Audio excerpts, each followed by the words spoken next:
Salary जो है हमारी 15 लाख रुपए है। टोटल सैलरी कितनी है? 15 लाख रुपए। जो टैक्स फ्री होता है वह 5 लाख रुपए होता है। अब हमारे पास बैलेंस कितना बचा? 10 लाख रुपए। 10 लाख रुपए अगर बैलेंस बचा तो हमको इन स्टैंडर्ड डिडक्शन कितना मिलता है? 50,000 का, जो कि आपको पता है स्टैंडर्ड डिडक्शन आपको 50,000 का मिलता है। इसके बाद deduction under section 80C, deduction under section 80C 1.5 lakh रुपए का मिलता है। ये 1.5 लाख रुपए जिसमें आपके कई चीजें इंक्लूड होती हैं। लगभग ये 80C सबको पता है, जिसमें आपका 80C में EPF, PPF, ELSS, ULIP, LIC, Sukanya Samriddhi योजना, NSC, पोस्ट ऑफिस, FD, ये सारी चीजें इंक्लूड होती हैं। अब क्या आ गया है? आ गई है तीसरी चीज। तीसरी चीज आ गई under section 24B, under section 24B, जो कि होम लोन से संबंधित है, जिसमें आपको 2 लाख रुपए तक का छूट मिल जाता है। और एनपीएस, अगर आप खुद से एनपीएस लेते हैं तो उसमें आपको 50,000 तक का डिडक्शन मिलता है। पांचवी क्या है? पांचवा पॉइंट है मेडिक्लेम। मेडिक्लेम डिपेंडेंट अर्थात पेरेंट्स और सेल्फ का लेकर के आपको 75,000 रुपए तक का छूट मिल जाता है। और ये 6 नंबर जो है, पॉइंट नंबर 6 आपका एनपीएस है। एनपीएस अगर आप एम्प्लॉई हैं तो एम्प्लॉई में आप एम्प्लॉयर का एनपीएस कटता है, जो गवर्नमेंट डिडक्ट करती है।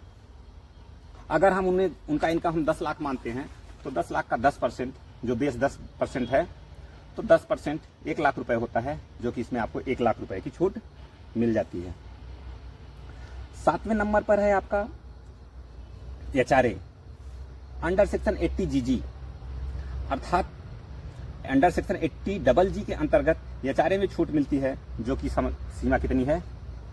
75,000 रुपए तक। 8वां नंबर क्या है? First home loan. First home loan को मतलब पहली बार आपने होम लोन लिया है, जिसका अमाउंट कितना है? 45 लाख से कम है। 45 लाख से कम है, उसको अंडर सेक्शन 80EE के अंतर्गत आपको 1.5 लाख रुपए तक का छूट इसमें मिल जाता है। 9वां पॉइंट क्या है? 9वां पॉइंट है एजुकेशन लोन। जैसा कि एजुकेशन लोन आम चीज हो गई है, सब जैसे बच्चे बड़े हो जाते हैं, एजुकेशन लोन 12 के बाद लिया जाता है। 12 के बाद उसको माना जाएगा और अपने बच्चों को हायर एजुकेशन के लिए लिया जाता है। तो हायर एजुकेशन आपका 12 के बाद ही माना जाता है। अगर आपने ले रखा है तो अंडर सेक्शन 80E के अंतर्गत आपको 90,000 की छूट मिल जाती है। 10वां पॉइंट क्या है? LTC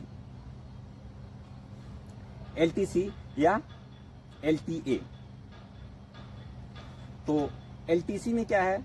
जैसे अगर आप छुट्टी जाते हैं या कहीं पार्टी पे जाते हैं, कहीं खर्च होता है आपका आने जाने का, तो अगर उसमें जितना भी खर्च हुआ है उसमें आप 50,000 रुपए तक का छूट ले सकते हैं। अगर इस हिसाब से देखा जाए तो 15 लाख की सैलरी अगर यहाँ जोड़ा जाए तो आपका बैलेंस 0 हो जाता है। अगर हमने मान लिया कि आपने इसमें से कुछ नहीं लिया होगा, कुछ 19-20 होगा, मान लीजिए किसी को कुछ होगा, किसी को कोई चीज नहीं लिया होगा, तो यहाँ हमारे पास और चीजें बची हैं। जैसे अभी हमारा छूटा हुआ क्या है? जैसे हमारा CA छूटा हुआ है, CA tuition fee under section 80CC में, और हमारा यूनिफॉर्म का छूटा हुआ है 80EE छूटा हुआ है, हमारा 80TTA है, राशन मनी है। अगर इसमें से अगर कहीं कम पड़ता है तो ये चीजें अगर इसमें इंक्लूड कर दी जाएंगी तब पर भी आपका इनकम 0 हो जाएगा। तो इस तरह से अगर आपकी सैलरी 15 लाख रुपए भी होती है तो आपका इनकम टैक्स डिडक्शन 0 रुपए हो सकता है, इस तरह से सेविंग करने पर। समझ गए मित्रों? चलिए ठीक है, आपको लास्ट तक बने रहने के लिए धन्यवाद। Thanks for watching. और हाँ, वीडियो अच्छी लगे तो लाइक भी करना और शेयर भी कर देना। हाँ मित्रों, अगर वीडियो अच्छी ना लगे तो कोई बात नहीं, डिसलाइक भी कर सकते हैं, लेकिन कुछ तो करो यार, कुछ तो कर दो प्लीज़। Okay, thanks.